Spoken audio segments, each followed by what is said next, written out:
everyone, welcome back to my class. Myself Rumana Ali. I hope you all are doing well. In the previous class, we have studied about the variations. Let us discuss about the topic evidences of evolution. Some of the evidences are present that shows how the changes or how the difference in the characters takes place and how it leads to the formation of a new species.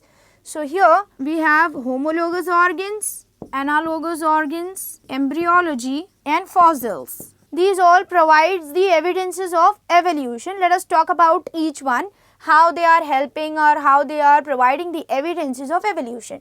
So here the first one is homologous organs.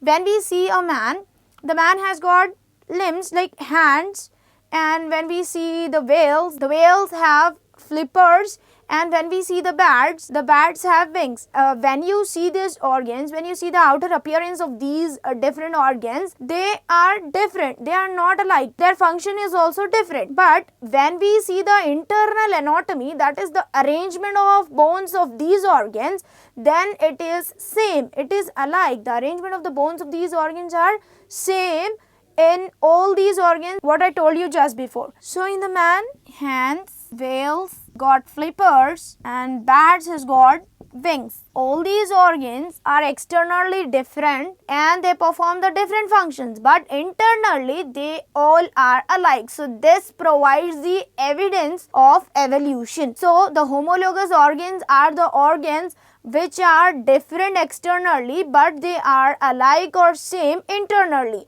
That type of organs are called as homologous organs. We use our hands to grasp or to hold the things. Cheetah got them to run and to pierce, and moles use them to make a hole into the ground. So these homologous organs helps the organisms to perform different functions. When we talk about the analogous organs, these are the organs that shows the similar function, but the internal anatomy of these organs is different. So here we will take an example of wing of a bat and wing of a bird. Both these organs help them to fly. The function is same, but the internal anatomy of both these organs is different because the wing of a bat shows a fold of expanded skin and the wing of a bird shows feather. The feathers are present as wings in the birds, and the expanded skin between the fingers of a bat is present as their wings. So here the internal anatomy of these organs are different, but the function of these organs, that is flying, is same. So in this way, analogous organs are the organs that helps in carrying out the same function, but the internal anatomy of that organs is different. In this way, it provides the evidence of evolution. The next one is embryology.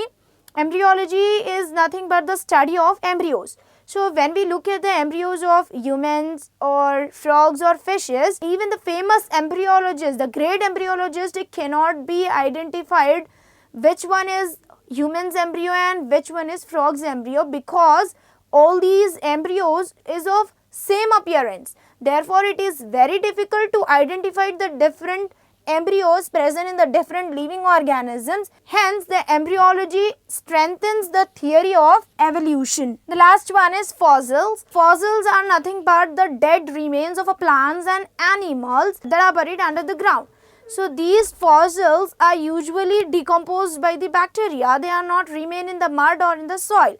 But in certain circumstances, these fossils are present or they are remain in the soil. For example, we can see the impression that is left by the animals on the rocks or in the mud.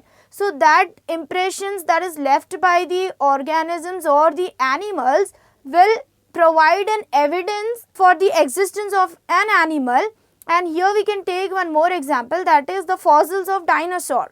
The fossils of dinosaurs shows us about the existence of dinosaurs million years ago. So this provides the evidence of evolution, and fossils can be defined as the dead remains of plants and animals, and the study of fossil is called as paleontology. Paleontologists are able to say the age of the fossil by using a technique called carbon dating technique. So in this way, homologous organs, analogous organs, embryology and fossils, these all provides the evidence of evolution. अभी हम बात करेंगे evidences of evolution. तो यहाँ पर homologous organs, analogous organs, embryology और fossils, ये चार ऐसे चीज़ें हैं जो हमें एविडेंस देते हैं एवोल्यूशन के बारे में. अभी हम बात करेंगे होमोलोगस ऑर्गन्स के बारे में. ये ऐसे ऑर्गन्स हैं जो एक्सटर्नली तो डिफरेंट रहेंगे और फंक्शन भी डिफरेंट फंक्शंस भी परफॉर्म करने में हेल्प करेंगे डिफरेंट लिविंग ऑर्गेनिजम्स की बॉडी में. लेकिन जब हम ये वाले ऑर्गन्स की अंदर की बोन्स की अरेंजमेंट देखेंगे तो सेम रहेगा. अब यहाँ पर एग्जांपल लेंगे हम हैंड्स की, जो कि मैन की बॉडी में प्रेजेंट होते हैं, और फ्लिपर्स वेल्स में रहेंगे और विंग्स बैट्स में रहेंगे. ये सारे डिफरेंट ऑर्गन्स हैं जो कि डिफरेंट फंक्शंस परफॉर्म करने में हेल्प करेंगे. लेकिन ये ऑर्गन्स का जब बोन अरेंजमेंट देखा जाएगा तो ये बोन अरेंजमेंट सेम रहेगा.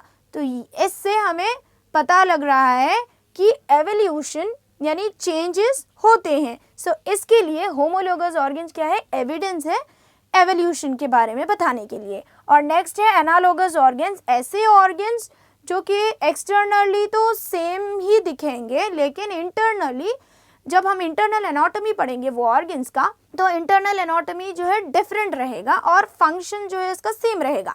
यानी एनालॉगस ऑर्गन्स ऐसे ऑर्गन्स है जो सेम फंक्शन परफॉर्म करने के लिए हेल्प करेंगे लेकिन उसकी इंटरनल एनाटॉमी डिफरेंट रहेंगी. अब यहाँ पर हम एग्जांपल लेंगे विंग ऑफ ए बैट और विंग ऑफ अ बर्ड की.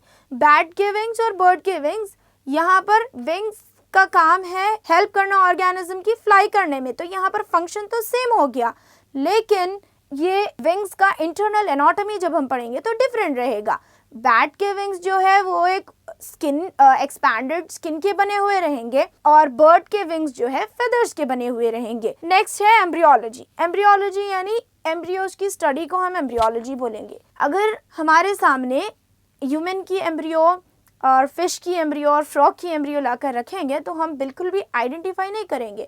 इवन ग्रेट एम्ब्रियोलॉजिस्ट भी आइडेंटिफाई नहीं कर पाएंगे कि कौन सी ह्यूमन की एम्ब्रियो है और कौन से फिश की एम्ब्रियो है, क्योंकि एम्ब्रियो का जो भी अपीयरेंस रहता है वो सेम रहेगा ऑर्गेनिजम्स के एम्ब्रियो में. ठीक है, तो एम्ब्रियो का सेम अपीयरेंस जो है वो एविडेंस है जो कि बताता है कि चेंज किस तरीके से होता है हर लिविंग ऑर्गेनिज्म में. तो इसके लिए एम्ब्रियोलॉजी भी एक एविडेंस है एवोल्यूशन को बताने के लिए. और लास्ट है फॉसिल्स. फॉसिल्स यानी जो भी डेड बॉडीज रहेंगे एनिमल्स के या फिर प्लांट्स के जो बरीड हो जाएंगे ग्राउंड में, उस चीज को हम बोलेंगे फॉसिल्स. यहाँ पर हम एग्जांपल लेंगे डायनासोर की. डायनासोर के जो भी फॉसिल्स प्रेजेंट थे वो फॉसिल्स को स्टडी करने के बाद ही हमें dinosaur millions of years ago exist होते थे ये वाली बात पता लगी है. ठीक है, तो इसके लिए फॉसिल्स भी क्या है, एविडेंस प्रोवाइड करते हैं एवोल्यूशन को बताने के लिए यानी चेंजेस को बताने के लिए. Let us talk about the human evolution. How we have seen the evolution और the differences in the character that has been inherited from one generation to another generation in the plants and in the other animals. Likewise, the evolutionary history can also be seen in the humans. So the changes that appears in the humans and that passes from generation to generation, that is called as human evolution. So the common ancestor of the human is same. When we see the group of humans, we can find the different features like Americans are white and Negroes are black. So there are different skin colors and the different features that we can observe among the different human beings, and that differences is called as races.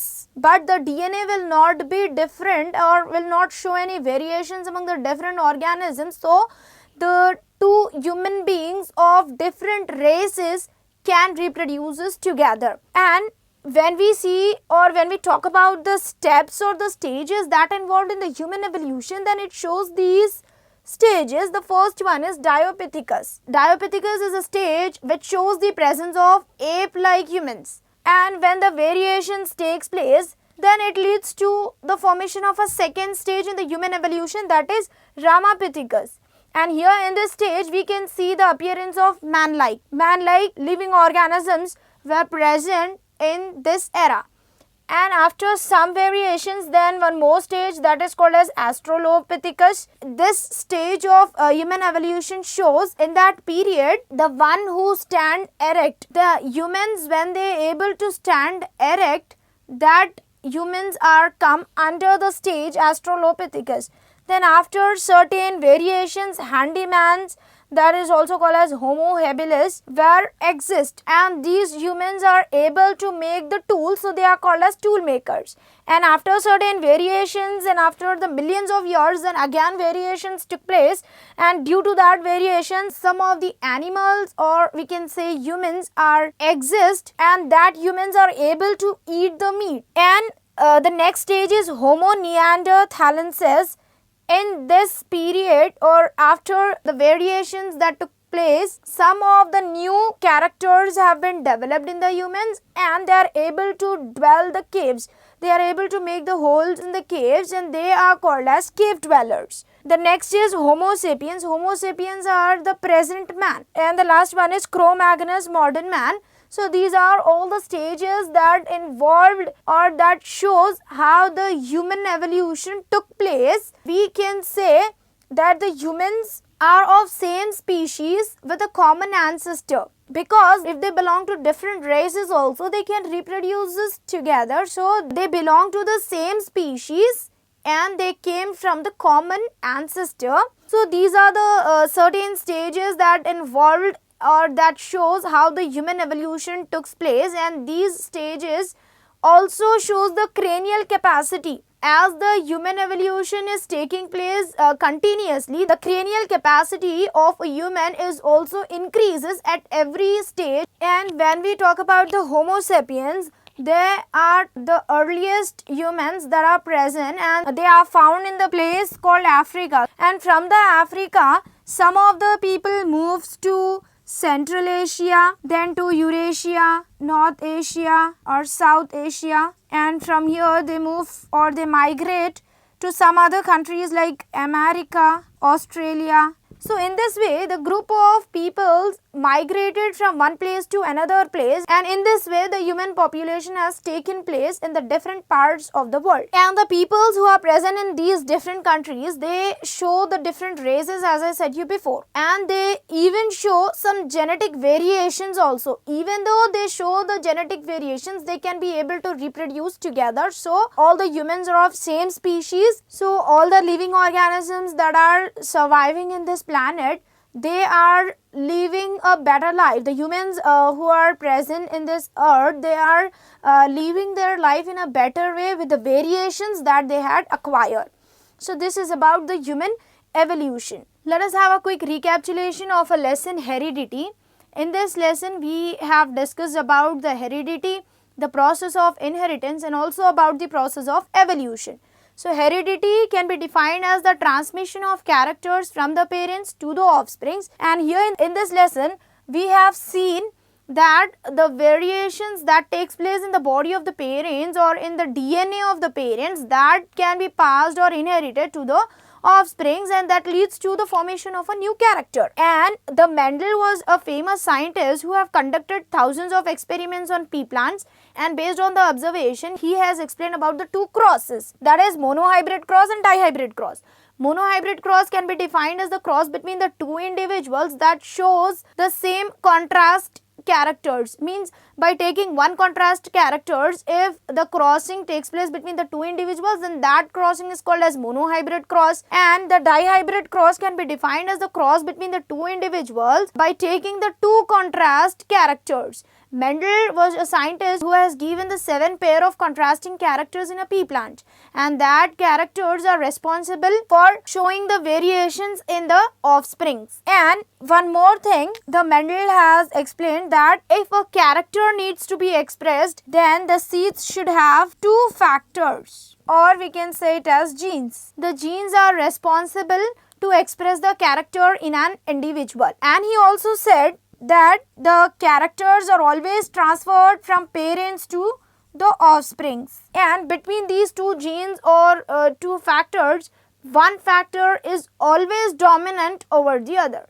So these are certain points which has been described or given by the scientist Mendel. The next one is sex determination in human beings. We have already discussed that the human beings shows the presence of 23 pairs of chromosomes in each and every cell. But in the reproductive cells, only 23 chromosomes are present. In males and in the females, the reproductive cells shows the presence of 23 chromosomes, and out of that 23 chromosomes, 22 chromosomes are called as autosomes and one chromosome is called as sex chromosome. If the sperm cells shows the presence of Y chromosome, and if this Y chromosome fuses with the X chromosome of the females, then and if the X chromosome of the sperm cells fuses with the X chromosome of the egg cell, then this leads to the birth of a girl child. So in this way, the XY chromosome is present in the male sperm cells and the XX chromosome is present in the female egg cells. So this is about the sex determination in human beings. Let's move to the next one, that is evolution. Evolution is a gradual or the continuous process that takes place where the variations accumulate in a large number and that leads to the formation of a new species. And here we have already discussed about an activity, that is variations in beetle population, and after studying this activity we came to know that certain variations are helpful for the organisms and some of the variations are not helpful. They are dangerous for the living organisms, and some of the variations are the temporary change. That temporary change can be regained back by the organism, so that type of variations cannot be inherited from one generation to another generation. So these are the things that we have studied in the activity variations in beetle population. And acquired and inherited characters, here we have already discussed that the characters can be inherited or the differences in the characters can be shown by the next generations only if the change occurs in the DNA of the first generation. That means if the change occurs in the parent's DNA, that would leads to the variation, and that variation can be passed from one generation to another generation. If the change is a physical change, then that cannot be inherited from the parents to the progeny. So this is about the acquired and inherited characters. And we have also studied about the different theories like Lamarckism, Darwinism and law of inheritance of acquired character. Lamarck was a scientist who proposed a theory of evolution, and he said that the bodily changes or the physical changes can lead to the formation of a new species. But that is disproved by another scientist named August Weismann, who proposed a theory of inheritance of acquired character. And in this theory, August Weismann explained that if the variation takes place in the DNA, then that variations can be inherited to the next generation. And one more scientist named Charles Darwin, who proposed a theory of natural selection, and according to his theory, he explained that the nature selects only the suitable organisms by itself and the remaining organisms are eliminated from the environment. So this is about the different theories proposed by the different scientists. The next one is evidences of evolution, how the changes takes place. That evidences are provided by studying the homologous organs, analogous organs, fossils and embryology. These all can provide the evidence of evolution. And the last topic in our lesson, heredity, is human evolution, how the human evolved. In the earlier period, the human is not like a Homo sapiens. Homo sapiens are the present man.